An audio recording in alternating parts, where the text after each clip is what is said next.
Gusto mo bang magbago? Be blessed tuwing Webes. Ako po si Father Fiel Pareha ng Santo Rosario Parish, Magalang, Pampanga. Tara po at magkapit pandasal na tayo.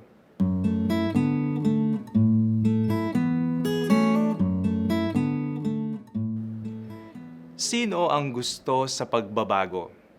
Sino ba naman ang may ayaw na umunlad, umasenso sa buhay, maging mabait at matulungin?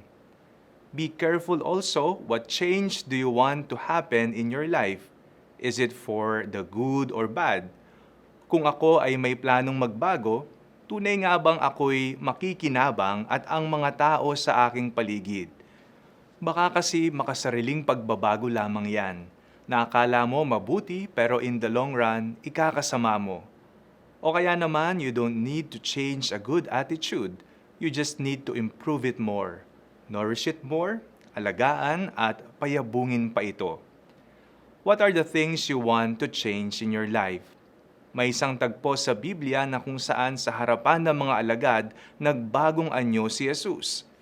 Jesus' appearance was changed in dazzling white and shining, that even his disciples were amazed and cannot explain.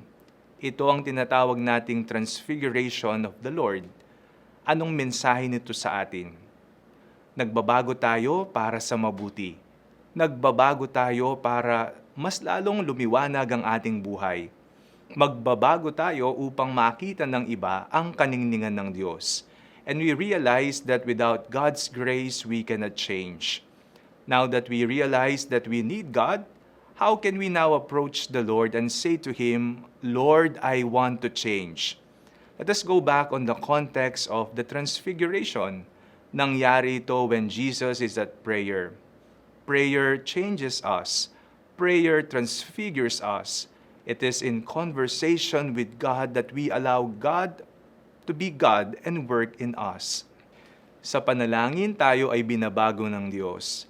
Di man natin ito batid, makikita naman ito ng iba.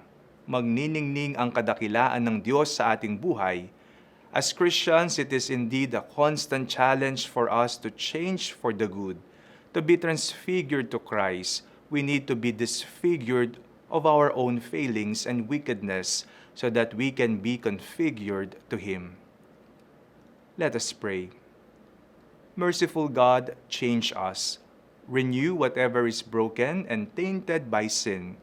May you always put in our hearts the desire for conversion. In Jesus' name, Amen.